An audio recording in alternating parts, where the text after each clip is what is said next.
Right. So a very good evening to everybody joining us. Thank you very much for coming for this event on a Friday evening. I am Jiang Hong, Senior Lecturer at the Department of Translation, Chinese University of Hong Kong. This is also the first week of our term, and so I'm very excited to kickstart our professional talk series with Professor Chikako Tsuruta's lecture today. I have to say a big thank you to you, Professor Tsuruta, for making time for us in your very busy schedule. As you have all read in the poster for this lecture, Professor Tsuruta is a conference interpreter, a member of AIIC, and especially she has been very active on the broadcast interpreting scene for years, for decades actually, frequently appearing on CNN and NHK, which is the Japanese Public Broadcasting Corporation programs. She's also very much involved in teaching. Before retirement, she was a professor, and now, of course, Professor Emeritus at Tokyo University of Foreign Studies. And now currently she is professor of Tokyo Women's Christian University. Her education background is actually fascinating. She's a graduate of Columbia Graduate School of Business Administration. And before that, Sophia University in Japan. And she's also a very active member in the interpreting community. In addition to all her interpreting engagements and teaching commitments, she's also advisor for the Japan Association for Interpreting and Translation Studies, and also director of the America-Japan Society. So you see, Professor Tsuruta, this morning I was just attending the commencement ceremony at Li Wu Xing College of my university. This is the college I'm associated with. And the commencement speaker was Dr. Anthony Im, who is an Oxbridge-trained surgeon who then later on, after catching Parkinson's, unfortunately, turned to art and has now become a very accomplished artist. He said two things, which I think is very, very connected to the talk that you have today, and that is true passion is self-motivated, not outcome-driven. And he continued to say, to be able to pursue one's own passion is in itself the reward. And so I'm so happy that this coincidence is helping us to actually start your talk. So I now turn the floor to you to hear you share your passion for being there, thoughts on news interpreting. Thank you very much. Thank you so much for your very, very kind introduction. And I hear that today is Teachers' Day in China, yes. which is also exactly. a coincidence. In mainland China. Yes, in mainland China, yes. So happy Teachers' Day to everybody who's a teacher out there. And with that, I'd like to start sharing my screen with you. And all right, so here we go. I hope you can all see this passion for being there, thoughts on news interpreting, my title page. Perfect. Yeah. Okay, perfect. great. Thank you. All right. So thank you so much, Professor Jiang Hong, and I always call you Hong-san anyway, for arranging this. And I'm very, very happy to be giving that talk to you. And okay, I was looking forward to be able to talk to you today. And of course, it is much better in person, but with the Zoom technology, I can come here in a matter of seconds, which is very nice as well. Okay, so in beginning, I'd start off with this. Okay, just a minute. Somehow it's not moving. It should be. Okay.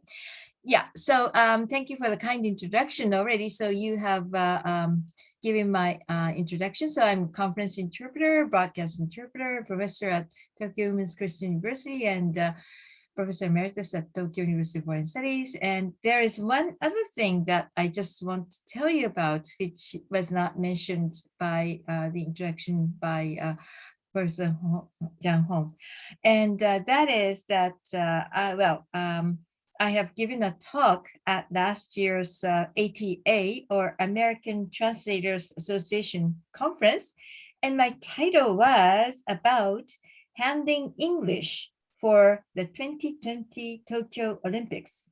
And here I talked mainly about what is called Japanglish, in anticipation for welcoming many tourists from abroad for the Tokyo Olympics and Paralympics Games. Unfortunately, we had to postpone it by 1 year, and we were not even sure whether we can have it at all, but somehow we were able to put it off, and we just finished the Tokyo Olympics and Paralympics, Tokyo 2020. But anyways, in anticipation for this, well, of course, it's 8 years ago that we won the bid for Tokyo 2020. And then various signs in and around Tokyo has been put up into English, which sometimes seem, unfortunately, somewhat strange, you know.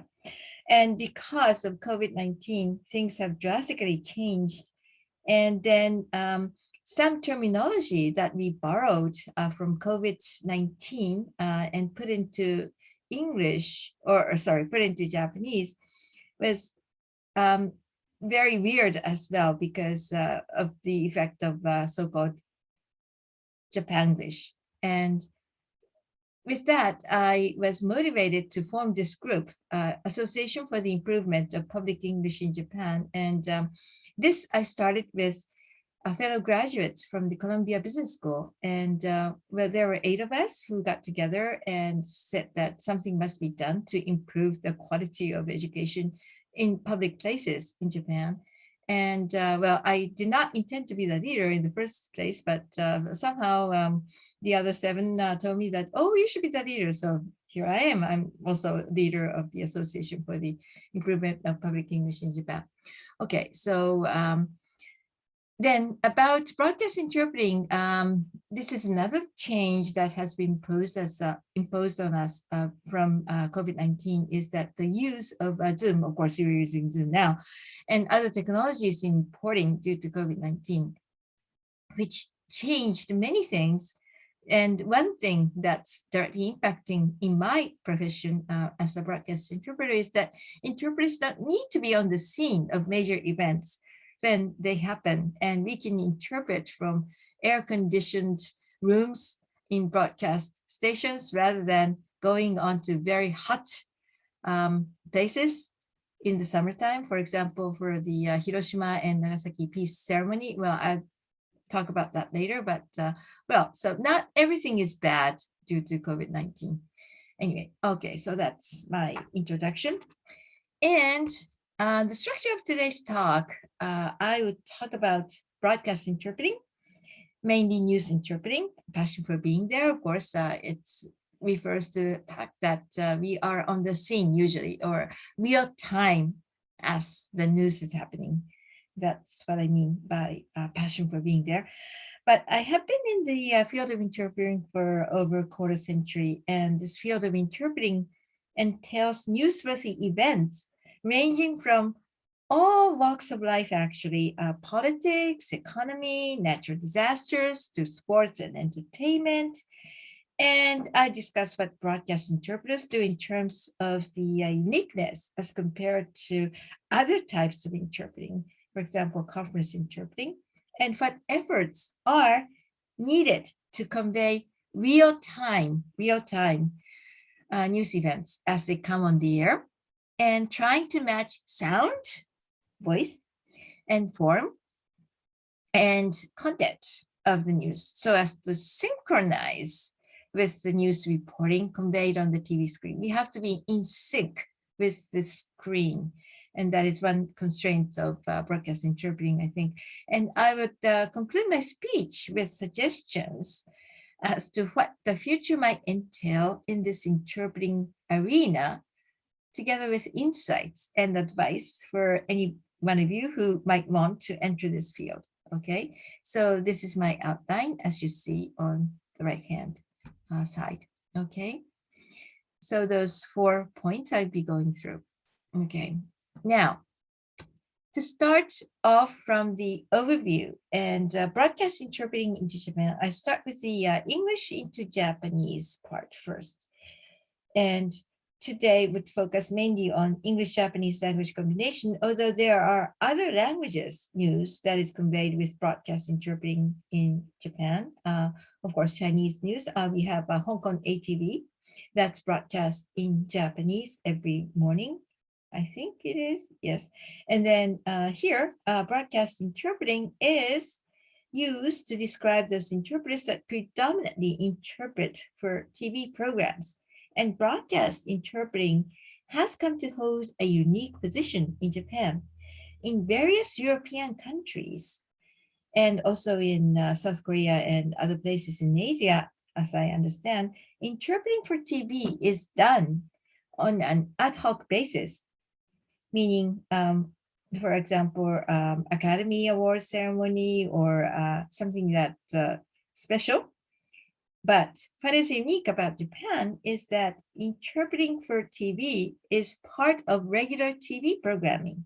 For example, the regular TV news would have the broadcast interpreting with it. And the expression 放送通訳, that's in Japanese, broadcast interpreting, came into existence around 1990 when NHK, 日本放送協会, or Japan Public Broadcasting Corporation started its broadcast by satellite television on channel number 7 at that time. At that time, that was channel number 7. Now we call it broadcast by satellite channel 1, BS1 as it is called.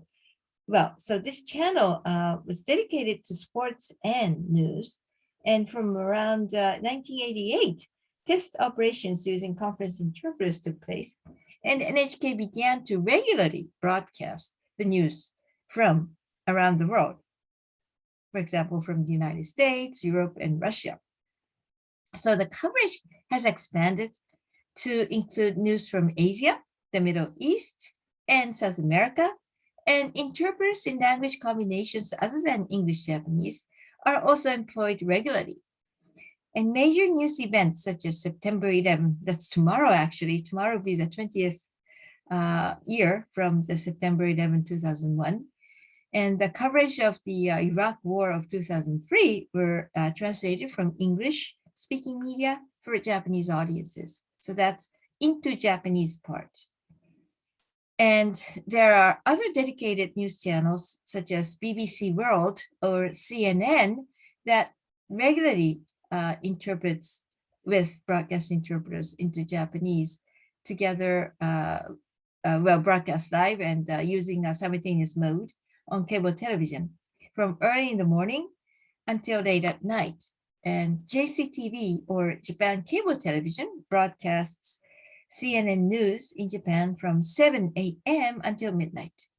And BBC World has its channel that employs broadcast interpreters in Tokyo to air between 6 to 9 a.m., then 11 a.m. to 2 p.m., and 6 p.m. to 9:30 p.m. And then the group based in London performs interpreting from 10 p.m. to 2 a.m. the next day.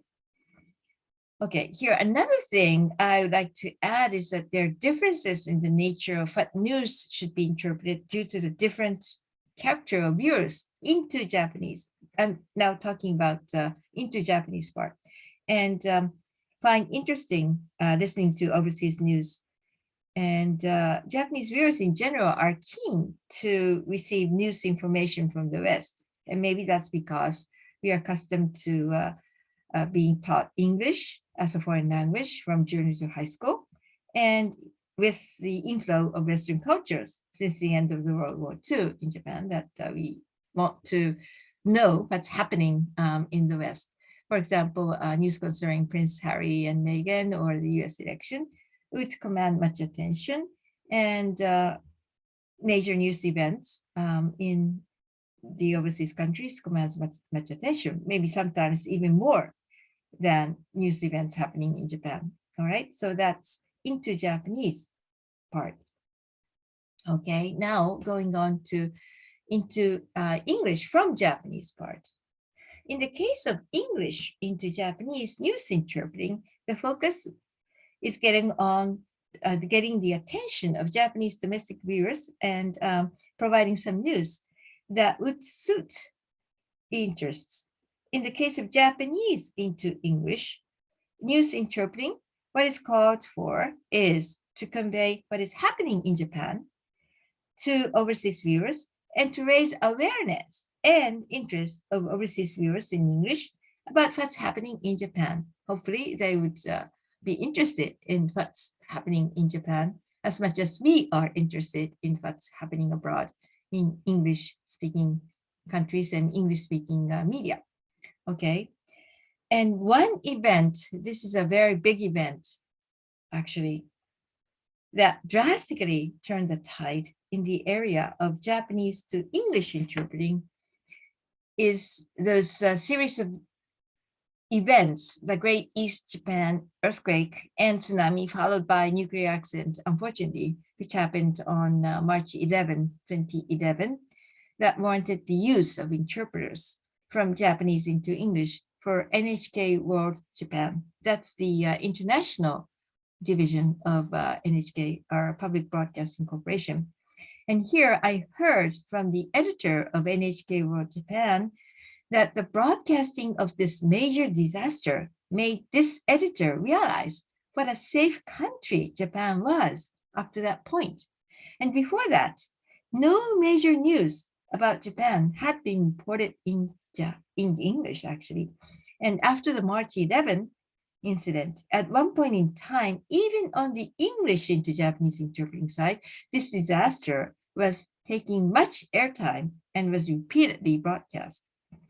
And the interpreters were also reminded of the fact that this was nothing like what they had been experiencing until that time. And at one point, the March 11 disaster was the main topic that dominated foreign TV news coverage. And it really was a massive operation. As a news coverage operation involving interpreters, the operation was the biggest that NHK Global Media Services, so-called G Media, had ever experienced in dispatching broadcast interpreters. For interpreting from Japanese into English, NHK broadcasts its news programs at 7 p.m. and 9 p.m. bilingually with partial use of broadcast interpreters for domestic viewers. But employing broadcast interpreters in such a massive operation, which continued for 45 days after March 11, was the largest in scale in the history of NHK and is of historic significance in the history of broadcast interpreting as well. And as an additional note, since the March 11 incident, NHK World Japan has started to air news and various programs in English 24 hours a day. Okay, so it really was a big incident that turned the tide for interpreting into English on Japanese television to the viewers around the world. Okay, now, so I'm going to the uniqueness of broadcast interpreting and want to talk about time constraint, how tightly we are constrained by time. But before that, I just want to explain about two modes of interpreting, what's called prepared and what's called simultaneous. All right, so prepared is jisatsuyaku in Japanese, but meaning lagged or delayed interpreting. At NHK, where an interpreter would have the luxury of listening to the material to be aired in advance. In English into Japanese situations, this is mostly the case for programs like ABC World News, PBS NewsHour, and ABC Nightline, which would be recorded a few hours before the time of airing that news, and the interpreters would prepare talking scripts for their assigned part. So you'd have the scripts in hand. And for Japanese into English, there is no equivalent of prepared interpreting, but the news scripts that are read out by announcers in Japanese would be written as English news by bilingual Japanese news writers that are then edited by native English speakers and senior editors, and then read by what are called readers, just reading the news, and who are native English speakers. And only those parts that could not be prepared beforehand, for example, breaking news of major disasters, such as earthquakes or extreme weather conditions that warrant evacuation, would be broadcast using simultaneous interpreting. Okay, so in both English into Japanese and Japanese into English directions, major events and ceremonies are using simultaneous interpreting. And such events would include US presidential elections, LDP or Liberal Democratic Party, that's the party in power currently, presidential election that's going to come up at the end of this month actually, and an enthronement ceremony of the emperor, which happened 3 years ago, and Hiroshima and Nagasaki Peace Memorial that happens every year, August 6, August 9, respectively, or major sports events such as the Soccer World Cup or the Rugby World Cup, and of course, the Olympics and the Paralympics opening and closing ceremonies that just happened. Okay, all right, so going on to what I mean by time constraint. There are two meanings actually I want to tell you about. One is very short preparation time, or in some cases, hardly any time to prepare at all. I talked to you about the prepared interpreting, and there we would have the luxury of looking at the videos beforehand to prepare our scripts. But of course, that's going to be broadcast live on the air. And then another time constraint is that once the news starts, interpreting has to be spot on with the news. In other words, the very tight synchronization with the screen as the news unfolds is required. Okay, so that's two meanings to time constraint. Okay, and then, all right, limited preparation time. Then how do we cope with it? I give you an example of the speech delivered in Hiroshima on May 27, 2016. That's already 5 years ago. How time flies. By the then President of the United States, Barack Obama. And it was indeed a historical event. And that was reported by all the major news stations in Japan using simultaneous interpreters. So there was a rush to hire the best amongst the interpreters from the key stations. Okay. So now, what are the qualities of the kind of interpreters that were sought after in this historic event? All right. So the characteristic of this event was that there was almost no information available beforehand regarding the speech. It was kept quite tightly a secret. And all the interpreters waiting eagerly at each station had to do with what they had in terms of information about what the president would be saying. So we had some guesswork that we did, some anticipation, and we tried to exchange information with each other. But there was no script available in advance. And literally, we were forced to play by the ear on this day, okay? And with Barack Obama, famously known to be a skilled orator, what the interpreters were able to do was to come up with a coping strategy in case of no script. Namely, this is nothing new, I think. Conference interpreters do this all the time too, but we follow the speaker very closely, and whenever segmentation can be done, we would translate, jump into interpretation. And however, in the case of English into Japanese, as we would see in the examples following this, there are notable difficulties that can arise because, well, in a Japanese sentence, the verb comes at the very end, but in English, verb must follow subject immediately. Otherwise, it make a very awkward sentence. So the word order is quite different, and really we have to struggle with that. But a simple description about this historic day For me as an interpreter, it surely was a very, very memorable day in my history as a news interpreter. And I started out very early in the morning to do news interpreter for an interview conducted with an American scholar who is an expert on the American president's visit to Hiroshima. And that I did with NHK, broadcast by satellite, channel 1, with my colleague there early in the morning. And after finishing this interpreting job, I went to teach at my university. And then at 3 p.m. was at another TV station, at another commercial TV station, standing by with a colleague with absolutely no text on hand. And without a text to go by, we decided that we should take turns, 2 minutes each. You might think it's very short time span, but well, without any script. And you might think it's unusually short span, but we thought necessary to keep our attention very closely. Okay, and on the assignment itself, as interpreters, we're stunned. Really, I was stunned that day that our interpreting was shown on the TV screen as live subtitles into Japanese. You know, as we interpret what we said in Japanese came on the screen in subtitles. Well, that was something new for me that day.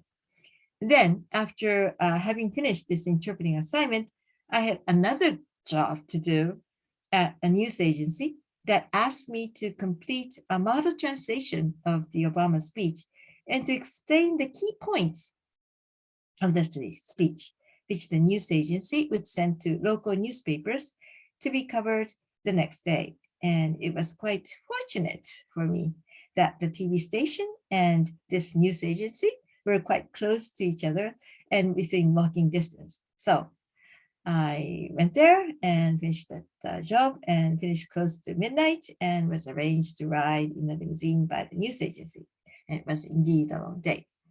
Okay, so what the interpreters can prepare in anticipation of such a speech. I give you 3 items, I think, that can be done. And one is to acquire information about the place, occasion, and also about the audience.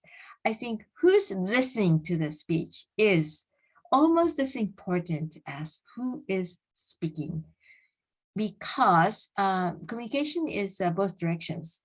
Speaker would want to convey the message, and also for the communication to be successful, that message must be received by the audience. To know the audience would help you do that, all right? And the second point is, where to segment and start interpreting becomes ever so crucial in case of live speech without a script. So segmentation is really, really quite a difficult decision, but where to segment, where to cut and start interpreting in chunks is, I think, one that we all make decisions as interpreters. And I must say that as for myself, I tend to cut in short segments as possible. But okay, the third point, how to come up with pertinent translation sometimes is quite sensitive expressions employed, and especially challenging in view of implicit connotation that may be included, may be alluded to by the speaker. Okay, so I just tell you those 3 things before I move on. Okay, and I give you some examples from the Obama speech as illustration, and I give you 5 sentences that was especially difficult in terms of word choice and the timing of segmentation of chunks, and how interpreters can succeed in making the right word choice and following the president closely without lagging behind. For this, I took examples from 5 interpreting pairs because there was one TV station that employed just one interpreter. It was about 17 minutes in total length, as I recall. So it was not a very, very long speech, but of course the content was quite a significant one. Okay, so how and this was interpreted, I compared the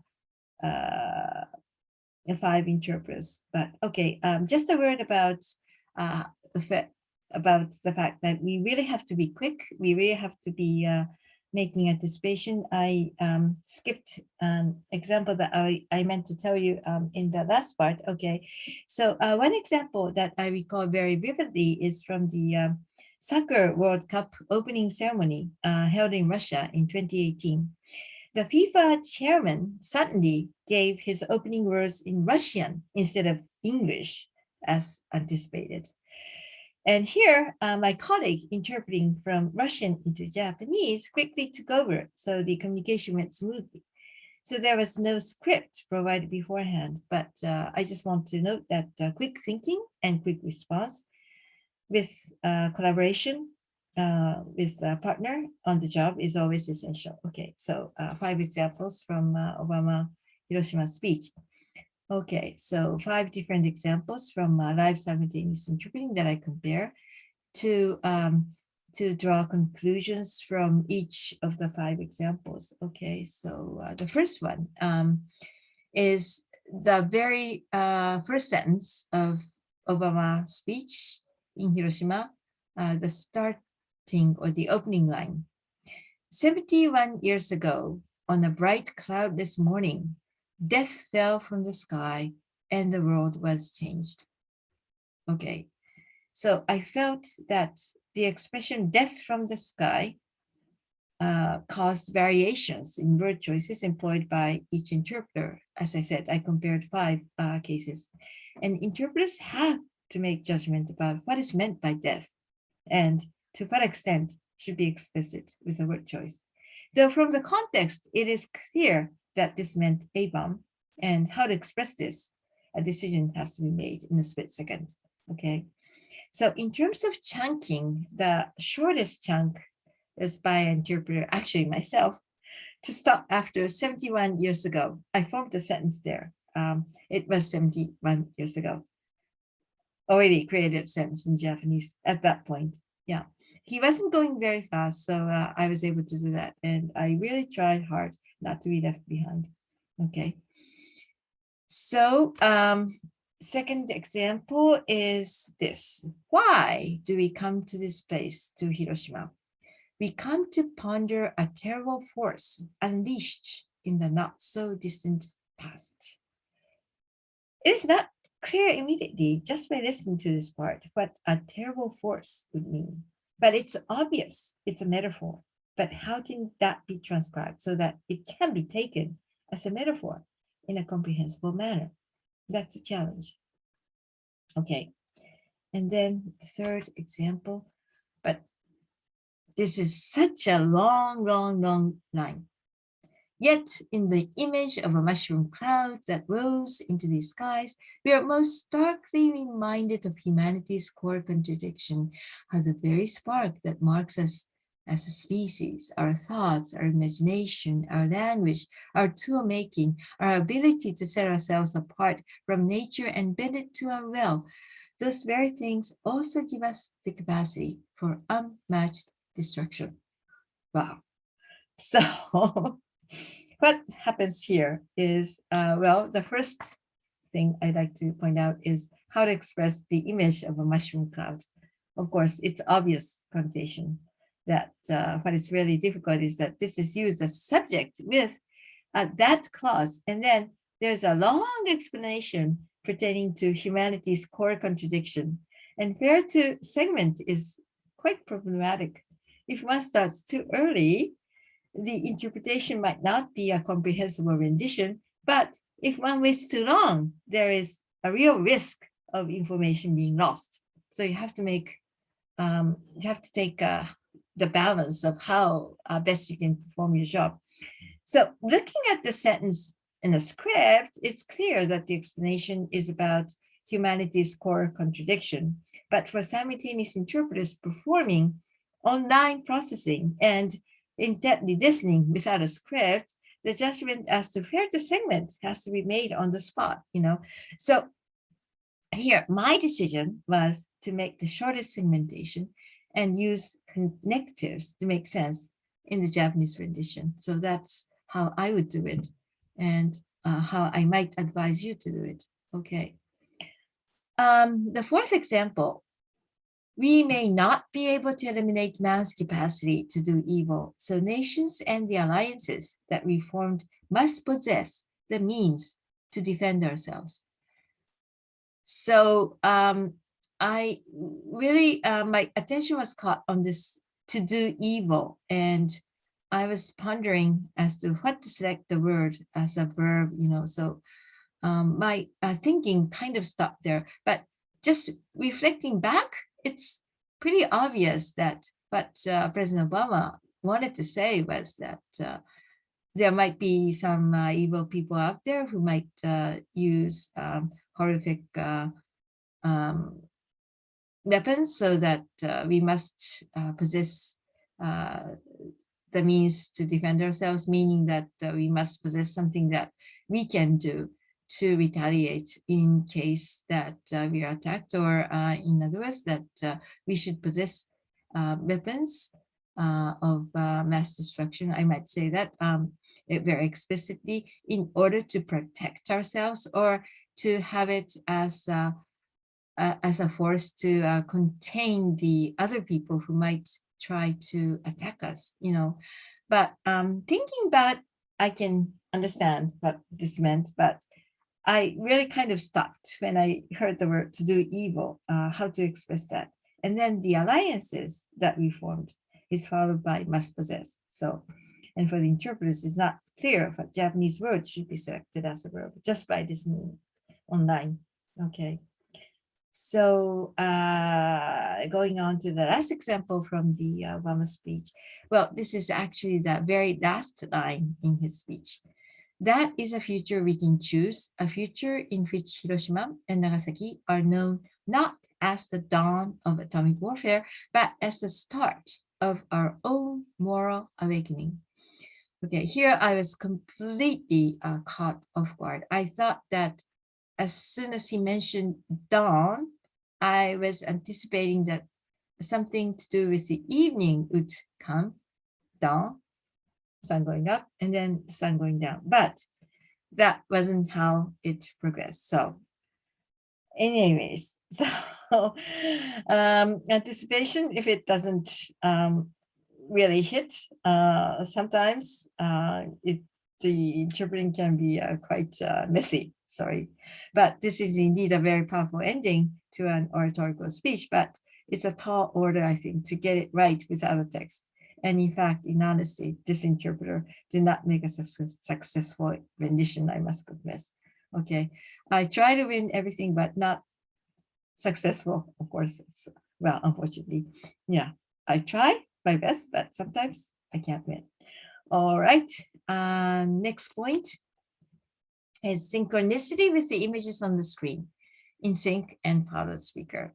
So the second factor is that in broadcast interpreting, we have to be in sync with the images shown on the screen. We just can't, let's see, there is a bombing scene, but we just can't be interpreting about the bombing incident that happened after that image is gone from the screen.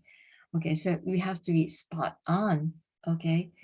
So there's no room for the luxury of taking a few seconds to ponder over a term that is difficult to interpret, and or to confer with a boothmate as to how to cope. It's truly as Professor Daniel Jill puts it, and what he calls the tightrope hypothesis, walking on a tightrope and trying not to fall, and using all the resources available as to in order to cope with a task before you, that is to stay as close in sync with the voice of the person that is talking, and to also not fall behind what is unfolding in front of the eyes of the TV viewers. Okay.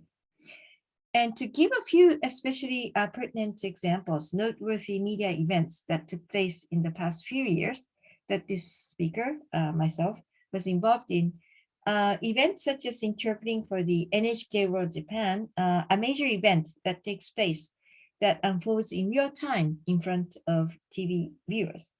One is event that's called A Year Past, a year to come. And it's a 30-minute program that's broadcast from 11:45 on New Year's Eve to 0:15 on the 15 minutes past midnight on the New Year's Day. And here, representative scenes from various parts of Japan were chosen to reflect back on what the year has been and what the next year would entail.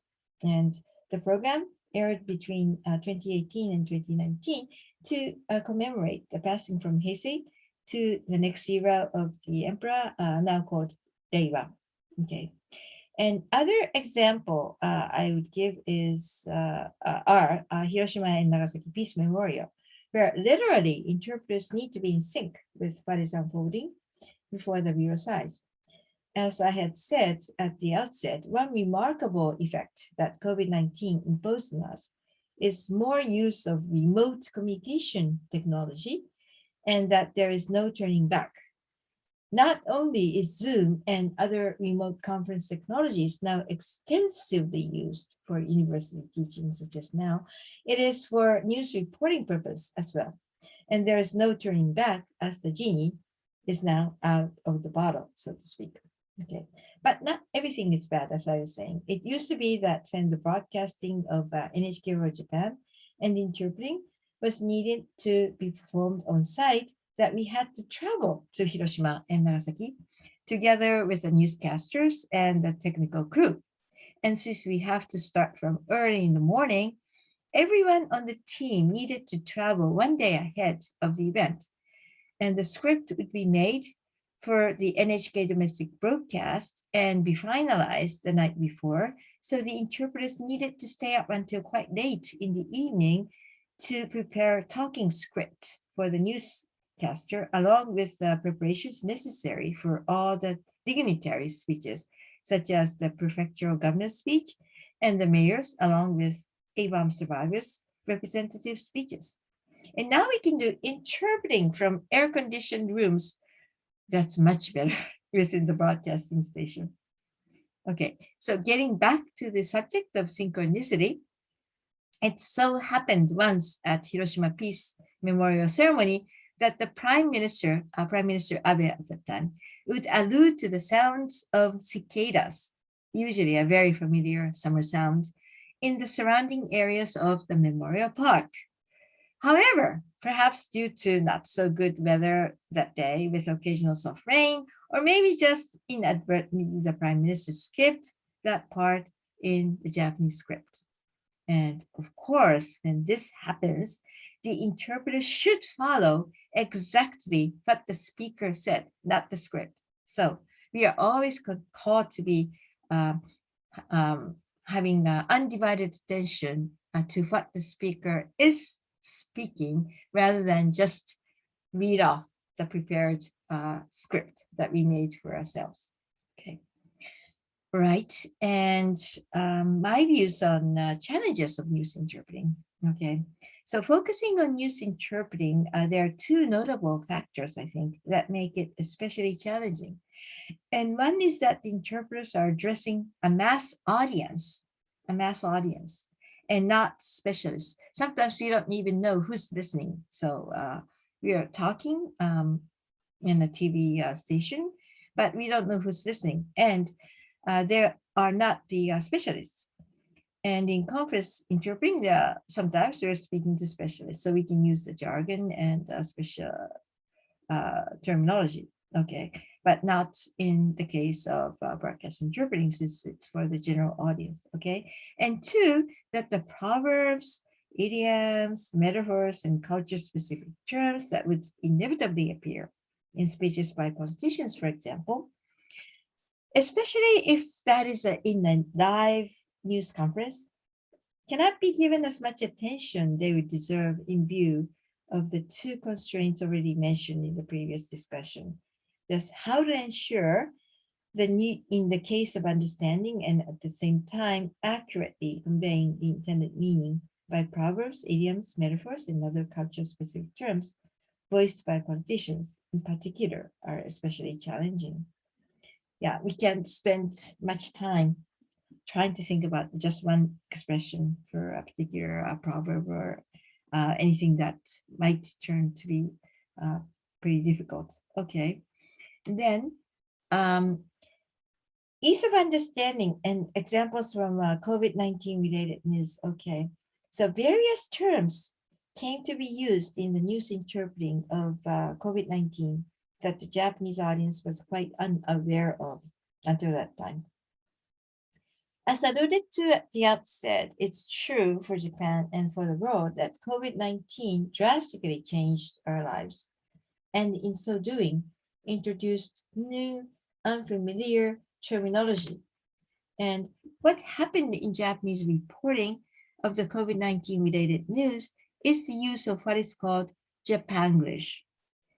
The COVID-19 crisis has caused a whole new range of English words in katakana, that's a way of writing foreign words in Japanese, to be used by government officials.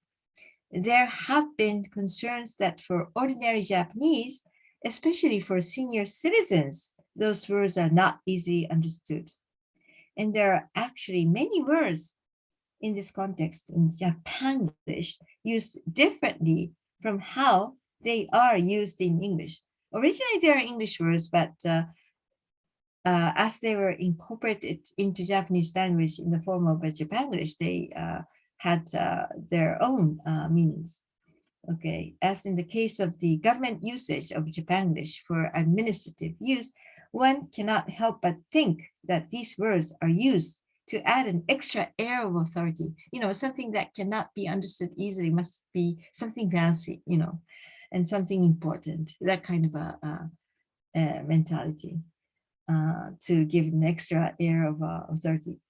And according to the Cambridge Dictionary, the word pronounced like overshoot for the English word overshoot originally means to go further than the end of or past something without intending to. In epidemiology, it is used to mean explosive spread or surge, which is how Prime Minister Abe at the time wants the public to understand. Then that's how he used it. And sometimes it's not so straightforward.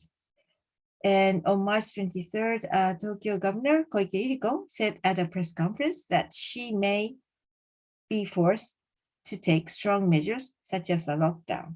Lockdown, that's a borrowed word. And the phrase Tokyo Arato, pronounced like Arato, meaning a Tokyo alert, issued by Tokyo Governor Koike Iriko, also drew criticism for being unclear as to what is meant by this katakana word or Arato. Okay, and one last example about this is there's a word that came up as a place where many cases of infections occurred, namely live house or live house. But putting it back into the seemingly original English does not make it a comprehensible rendition. In the case that the English words that are incorporated into Japanese as Japanglish are used in COVID-19 related news, it is not always possible to use the English words that they are originally based on. In the process of becoming Japanglish, the words acquired different nuances. In the case of live house, it does not mean a house that is alive, live house, but means a live music venue. So it should be interpreted as such. Okay, so culture-specific expressions and examples from live news conference and live news conference by Suga Yoshihide. That is almost 1 year ago, but now we're going to have a new election for the Liberal Democratic Party president. But anyway, this is what happened a year ago. It's not just the United States that had a recent change in president. In Japan, we had a change in president as well, president of the LDP, okay? Because the president of the party in power becomes the prime minister. All right, though the Japanese public and the world knew about Suga Yoshihide as being the chief cabinet secretary for 7 years and 8 months. When he was elected as the president of the LDP election last September, the press conference he gave after his victory included several culture-specific terms that made it a challenge for this interpreter. I was interpreting for that event. And at the end of this month, I think it's September 29th, we'll be having another LDP election. So 3 people are now up for grabs, and then we might have 2 more, but we still don't know the full extent of how many candidates there will be. There are 3 to be sure, and last time was 3, and Suga Yoshihide won. And then this is what he said. For those of you who can read Chinese characters, of course, I think you can infer the meaning quite well. And he had no local connections or not coming from a famous family of politicians. However, preferably, it would have been better to describe the background in more detail, such as, I'm not from political family, nor have I any connection with local officials, but in the interest of time, that's not possible to add such an explanation. So then he said that he would like to do away with yakusho no tatewari, or I think you can infer the meaning also from the Chinese characters, but this is bureaucratic sectionalism, according to the homepage of Prime Minister's office, translated literally. And this interpreter used a term that political commentators were using, namely silo mentality. Yet another possibility is compartmentalized bureaucracy system found on the website. But in reality, the intended meaning is improved cooperation across government agencies is desirable. But can an interpreter go that extra step? And one more example is what he said when asked as his choice for his chief cabinet secretary, since he does not have the luxury of having Suga Yoshihide as his chief cabinet secretary. And he said he would like 総合力のある人. Sorry, you can only see 総合力. You can see the Chinese characters here. And direct translation would be a person with comprehensive ability. But what would that mean? But of course, after careful thinking, what he wanted to say was someone who is versatile and can perform a variety of tasks. Okay, but it's not so easy to come up with that kind of interpreting right away. And here I would add another example at the end of my talk to illustrate a future direction of our job as interpreters might take. Okay, at the beginning of this year, I was asked to be a simultaneous interpreter for a talk show event with 5 Japanese voice actors to be held at Pacifico, Yokohama. That's a very luxurious conference hall on April 4th. And I didn't know anything about this event except for the fact it was related to the anime or animation, JoJo's Bizarre Adventure. And then I recalled that I have seen one of the voice actors appear on a TV variety show performing what is called a live after recording, or afureko in short in Japanese, afureko or after recording. In this anime, there are frequent fighting scenes, and some of which require a great deal of imagination as to convey the physical movements of the anime characters.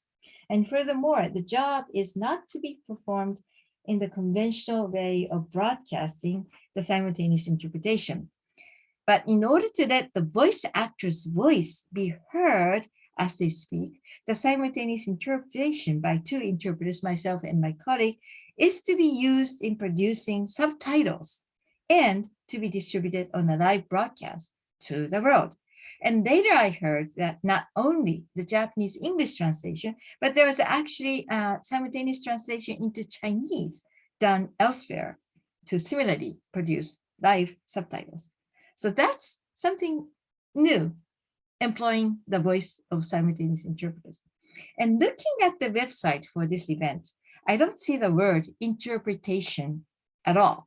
I could tell from the information that it would be delivered with subtitles. It made me realize that this type of work is possible in the future. And by looking at the screen of anime characters, the audience would want to hear the voice actors speak and would want to hear the voice conveyed with the power of acting out live. In that case, the audience would prefer subtitles so they can hear the voice at the same time. And however, even though the AI had they rehearsed and learned the text for the subtitles beforehand. We have to teach the AI and those proper nouns. It's extremely difficult to accurately capture the so many proper nouns that were frequently used. Okay. And of course, even though we had prepared well in advance, there was not enough space to spread out the work. We had manuals, materials we had prepared, and the venue was darkened to create a dramatic effect. So it was quite difficult to read the materials that we prepared quite extensively. However, it was a very fulfilling and rewarding job, I thought. And I was able to watch 5 voice actors after recording live, And another thing that I realized was that the technology of simultaneous interpreters can be used in ways other than simply providing the audio, and that the work of interpretation and translation as a way of communication will become closer. So that's another observation, that the work of interpreting and translation is becoming closer. Okay. Right. So that was a good experience, I might say, and a unique way of employing. But AI must be taught beforehand. AI is not super well. Of course, AI is quite capable of doing many amazing things, but proper nouns, that has to be taught in this context in order to get it right. And I also noticed that you must enunciate well enough for the AI to recognize what you are saying in order to get the subtitles right. I must confess that it was almost a nightmare seeing your interpreting, as was the case with the Obama speech also, but in this case, the AI is generating the subtitles as we interpret. And, I was kind of going like this, I want to see the screen because I want to see the voice actors acting, but then to see my voice put into subtitles, sometimes not correctly, was not so pleasant. But anyway, okay. So if you're interested in this anime, JoJo's Bizarre Adventure, you can look up this website, and you can see this from JoJo portal site. Okay, great. All right, so my concluding remarks. I must say, I hope I have taken you all on a journey with me to see how exciting and challenging, but at the same time, how rewarding a job it is to be a broadcast interpreter. As I have put in the title of my talk today, a passion for being there on the spot where the news is unfolding is what motivates broadcast interpreters. Okay. Actually, broadcast interpreters are incorporated in a way as actors in journalism. And as the Italian linguist, unfortunately, he already passed away, but Mr. Straniero Sergio said, there are similarities between journalism and interpreting, the two gatekeeping activities that are increasingly often condensed in a single professional role. Okay. So, in the ever-changing world of uncertainty, there are certainly various roles that broadcast interpreters can play. There is certainly a need to employ them in case of breaking news where there is no time to prepare scripts. We are thrown into unscripted territory where the coping tactics of simultaneous interpreters are much in need. And there's one more point that I'd like to make. There are those words of advice that I'd like to give to aspiring broadcast interpreters. And those are the words of a colleague when I interviewed him 10 years ago using Skype. And in the words of Vincent Bach, an AIIC interpreter who worked for Arte, that's a French-German TV station in Strasbourg in France at the time, being extra quick on the ball helps tremendously. If you're doing news interpreting, you must definitely be a news junkie. A good voice whatever happens is essential. That's the point I wanted to tell you. A good voice, whatever happens, is essential. Then you must learn to adjust your delivery and style so that you can be in sync with the speakers, whatever happens. It's much more important on television than in a regular conference setting. Okay, so with that, I'd like to close my speech, and thank you so much for your kind attention. Okay, and those are the references I used in this presentation. Okay, so now I would stop here and now ready to take questions. Thank you so very much. I mean, that was fascinating. It was so generous and such fascinating sharing of your experience. And really I'm sorry. You used all the time. No time left for Q&A. I didn't realize that I took all that much time. Sorry, but of course I'm willing to take questions. So I'm happy to go for another 10-15 minutes. No problem. And I hope it's okay for you since it's Friday evening and you might have other plans for this Teachers' Day. Okay. Well, thank you so much. For your generous sharing and really giving us a look at the nitty-gritty of the operations, the sort of micro acrobatics that news interpreters would have to do behind the scenes, really. So thank you so much for that. And since we are a bit tight for time, well, actually, I want to add that thanks for adding in the JoJo example, because we've already got a response from the audience saying that the voice actors are actually fabulous in that program. It's amazing how they do it, because of course the anime characters, they're characters and they're just on paper. But with the voice actors, it really becomes alive. It's really totally fascinating. And it was such a eye-opening event for me as well. And to see that kind of an interpretation. Well, it's translation in another sense, I think.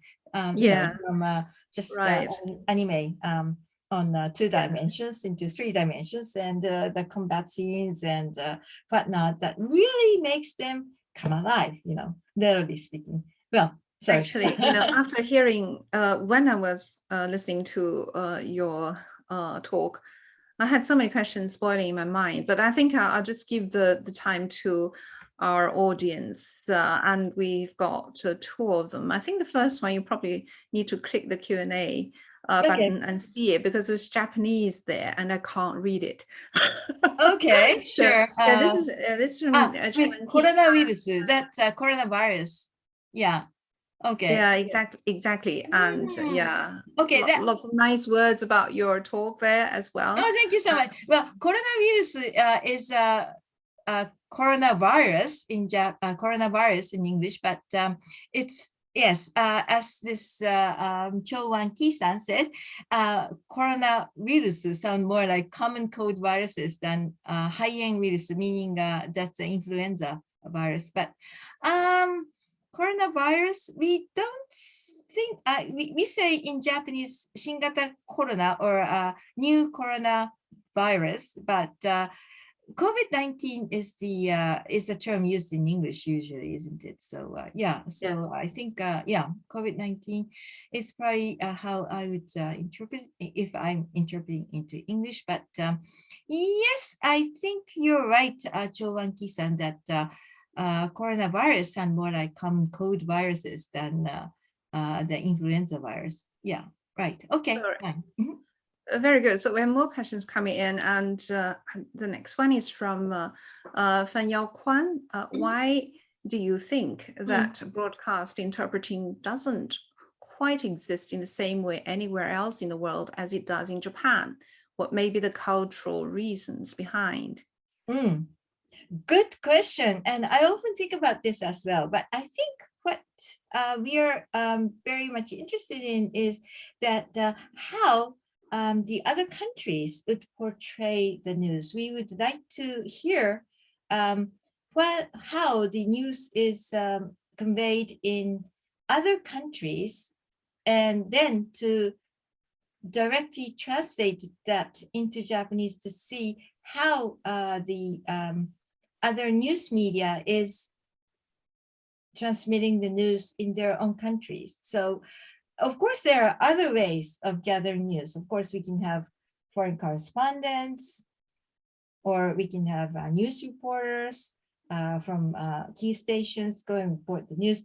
But what I think Japanese was, well, at least when it started, the idea that NHK had is that we should get the news as it is conveyed in that country, you know. So what's the news that the French audience would be listening to, what the Chinese audience would be listening to, what the American audience is listening to, and to directly listen to that news as is conveyed in that country in Japanese.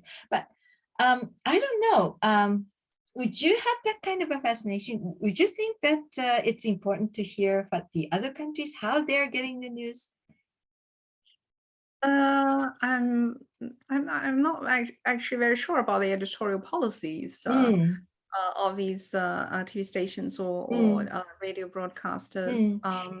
That's But it's very interesting that you mentioned the Iraqi war. And I think that, in my impression, that was the first time the Chinese CCTV Central Television Station used simultaneous interpreting really live, actually, because at the time, the Chinese news network is not extensive enough to actually cover what's happening on the ground. And so, you know, there was simultaneous interpreting for news reports channeled in from other international TV services. And so, and interestingly, CCTV actually showed images with interpreters miserably struggling there with the many so weapons many military and places, and then and also all the military terminology was absolutely torturous.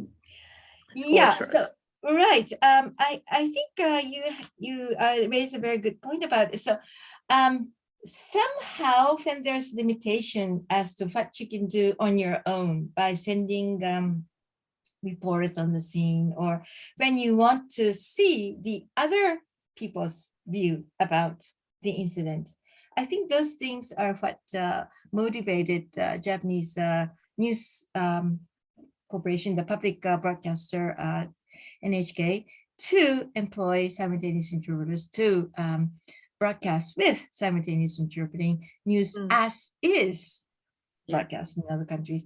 But then somehow it became, since it became part of the regular TV programming, then it still continues to this day. So I think we are receptive to the fact. But in other countries, maybe because I don't know, you are not so interested in how the other countries perceive the news, or you are satisfied with your own reporting, or I don't know.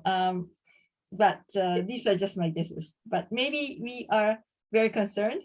Japanese people are very concerned as to how other people report the news in their own countries. Maybe that's the reason. Right. Yeah. So before I move on to the next question, which is typed in, just I saw a name flashing up with a raised hand, and that's Winnie. I think I would ask Winnie, if you have your question, please to type it in under the Q&A. So now I move on to Wang Xiangzhu's question. If the news reports something that hasn't been popularized in the translators, or rather I think here is the interpreters country, and there isn't an official terminology in the language yet, how should the interpreter do on the spot? How do you handle that? Very good question. So actually, I must say that there are times that I really felt literally that I'm the first person that interpreted that specific term. For example, in the case of Iraq war, there was operation that's called Operation Desert Fox, and Desert Fox is Sabaku no Kitsune Sakusen. That's so literal translation of desert is Sabaku into Japanese, and the fox is Kitsune in Japanese. So I literally translated that as Sabaku no Kitsune operation, and well, I felt that I was doing for CNN. So CNN, of course, is 24 hours news channel. So of course, people would want to get the news that's happening on the scene, and CNN is probably the quickest one to deliver that. So there is a meaning to CNN employing simultaneous interpreters for that, especially when people are so interested in seeing how the military operations are done in Iraq.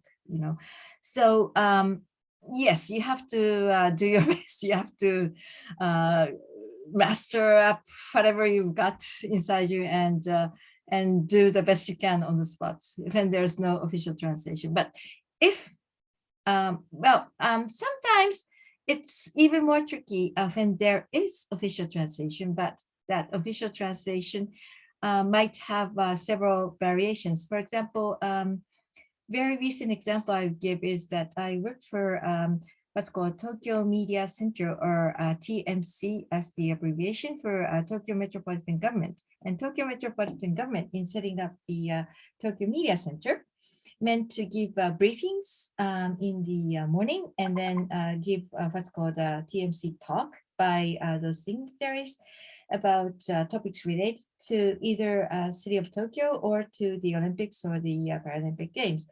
Okay, and now I think everybody's very concerned about being politically correct, and this word was something that, of course, I knew, but not something that would come up on my lips immediately. Is I was more used to saying people with disabilities rather than persons with what was the word? I forgot the word. Even just now, I forgot the word, but not disabilities, but impairments. Yes. Impairments, yes. Yeah. So it does not come very naturally because I'm so used to saying people with disabilities, but I was told that we should use persons with impairments rather than people with disabilities. So I had to make myself used to that. And every time I try to say, yeah, somehow I needed just a little bit of pause.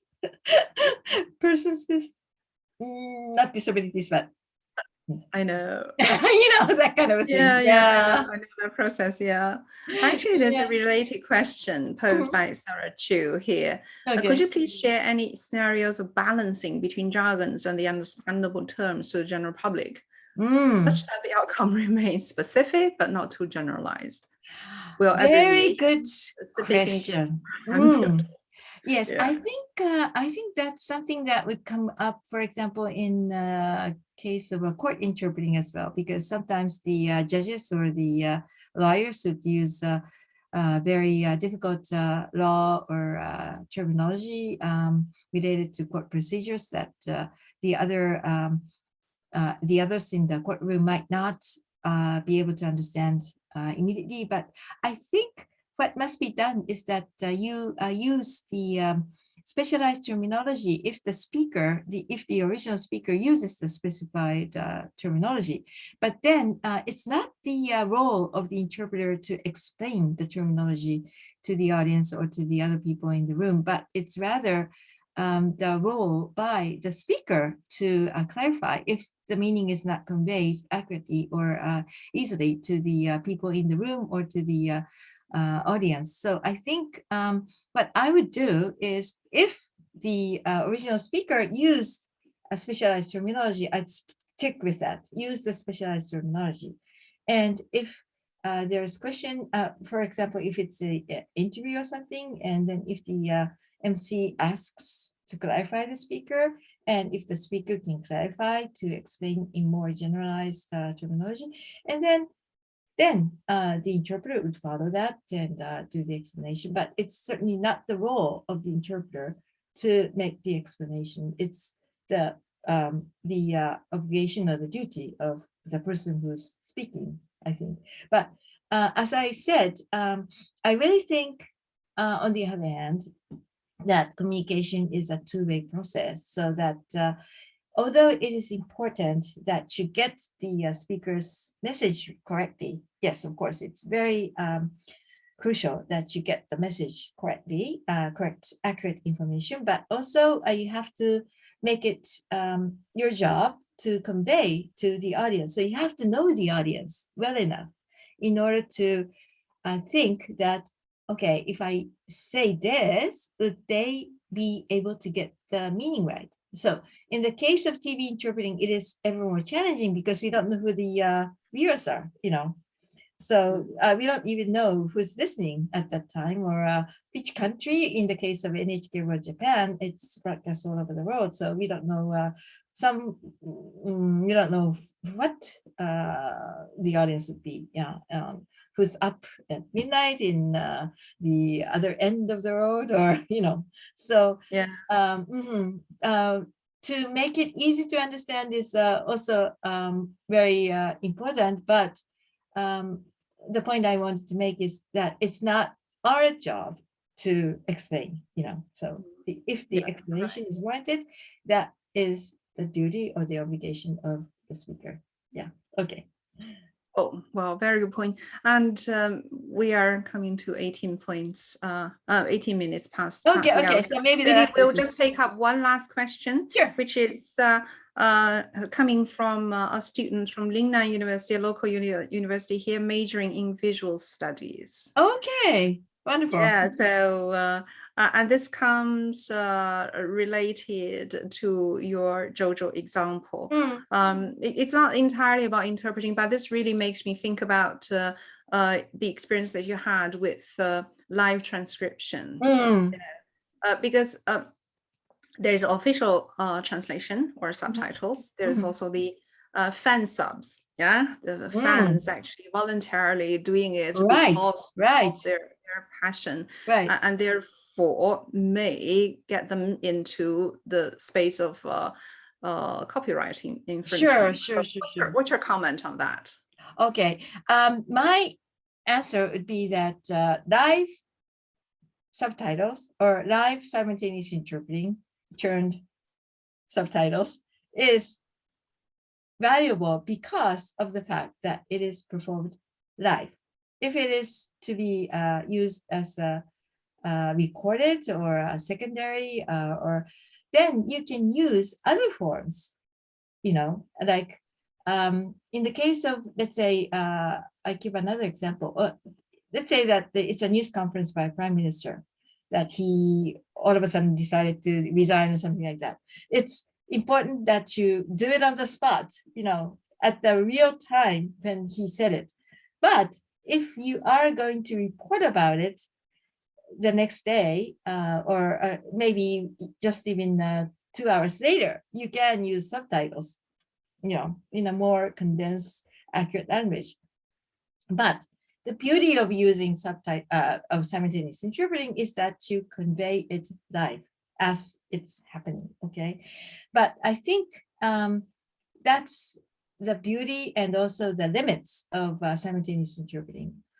Of course, we try to win everything, but sometimes we cannot win everything, unfortunately. Yeah, exactly. But we try to do our best, and it's important that simultaneous interpreting is used because people would want to get the information at the same time. So, the live aspect is the one that is quite important. And if it's going to be recorded and used secondarily, well, it's not really what I would like to have happen, but unfortunately, that's the reality that we cannot turn our backs to.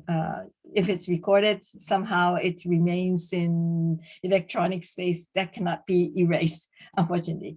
But having said that, yes. So my answer is that So it's valuable because it's live. Okay. Thanks so much. I think with that last question, we're going to conclude today's session. And if you click the chat box, Tsuruta Sensei, you can see a lot of words of appreciation. Oh, thank you so much. Wow. So there are messages in Japanese even. Thank you so much. You're very kind. Yes. Exactly. Yeah. Well, right. I add to that, thank you very much for your sharing, for your time. And I really do hope that in the future we can invite you back, to further benefit from your decades of experience. Oh, wonderful. Yes, I enjoyed very, very much. And I think great. Yeah. I should also like to thank those who have joined us online for this Yes. talk. Thank you for your wonderful questions, for your participation. Do pay attention to our website because we announce these professional talks from time to time, and we are also on WeChat. So you can follow us to get to know all the information. Another professional talk is coming in the beginning of October. We are going to announce it very soon. It's also about interpreting the images of interpreters in Chinese media. So Oh, another wow. fascinating topic. That's Yes. very interesting. But is it in English or is it in Chinese? We are still It's going to in- discuss with the speakers. Oh, Yeah, if certainly. it's- If we have it in Chinese, then we're going to have English interpreting. Oh, really? Then I for the audience. definitely like to listen to it, because another thing that I'm quite interested in is the role of interpreters and how we are perceived in, for example, there are novels about interpreters, movies about interpreters, or sometimes even in animation or manga, interpreter or translator can appear. And I'm Right, quite yeah. interested myself about how we are portrayed in those yeah. Very good. Yeah. Yes, so come and join us again in October. Okay, great. Thank you very much to Thank everybody. you so much. Bye-bye. And I think you have been a very, very wonderful audience, and I really, really enjoyed this opportunity. So let's do it again. Okay. Thank you so much. All right. Okay. Okay. Yeah. Bye-bye. Well, a very nice weekend, and bye-bye, Yes. everybody. Same to you. Thank you.